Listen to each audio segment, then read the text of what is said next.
Hello friends, ભૂમિકાના કિચનમાં તમારું સ્વાગત છે। આજે આપણે ઓલ ઇન વન અથાણાનો મસાલો બનાવીશું। એની માટે મેં 250 ગ્રામ મેથીના કુરિયા લીધા છે અને માપીને જોઈએ તો એક આખો કપ અને પોણો કપ એ રીતે મેં લીધા છે। આ મસાલો ભરેલા ગુંદા, કટકા કેરી, ડાબળા કેરી, મેથીનું અથાણું બધા જમાં કામ લાગે છે।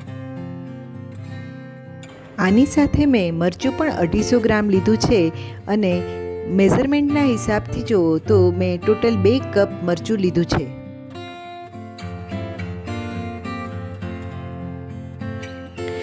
આમાં બધી જ વસ્તુ આવી રીતે ગોઠવીને જ મૂકવાની છે।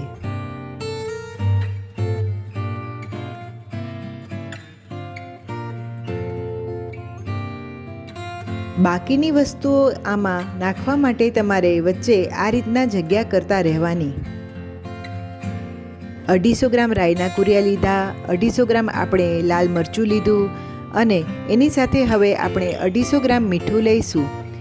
મેઝરમેન્ટના હિસાબથી જુઓ તો મીઠું આપણે 1.5 કપ જેટલું નાખીશું।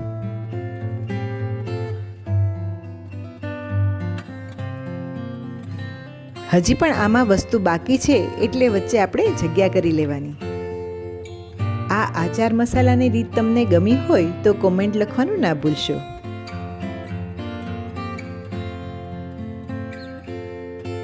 હવે આમાં આપણે 2 ટેબલસ્પૂન હિંગ એડ કરીશું। સાઈડ પર આપણે એક તપેલીમાં 1 બાઉલ જેટલું તેલ ગરમ કરવા મૂકી દઈશું। તેલ થઈ ગયું છે કે નહીં તે સેજ હિંગ નાખીને ચેક કરી લઈશું। પછી ગરમ કરેલું તેલ આપણે જે મસાલાની થાળી તૈયાર કરી છે તેના ઉપર રેડીશું। ધીમે ધીમે મેં જે રીતે રેડ્યું છે તે રીતે તમારે રેડવાનું રહેશે। આ આચાર મસાલાની રેસીપી તમને ગમી હોય તો તમારા ફ્રેન્ડ્સ અને ફેમિલીમાં શેર કરવાનું ના ભૂલશો। ગરમ તેલ રેડ્યા પછી આપણે થાળીને એક છીબાની મદદથી તરત જ ઢાંકી દઈશું। બધો મસાલો બરાબર ઠંડો થઈ જાય પછી મસાલાને એકદમ સારી રીતે મિક્સ કરી દેવાનો રહેશે।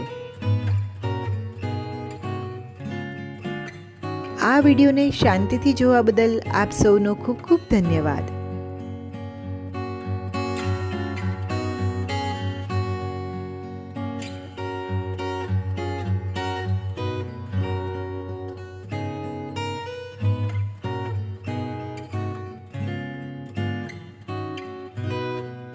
મસાલો એકદમ સરસ રીતે મિક્સ થઈ ગયો છે।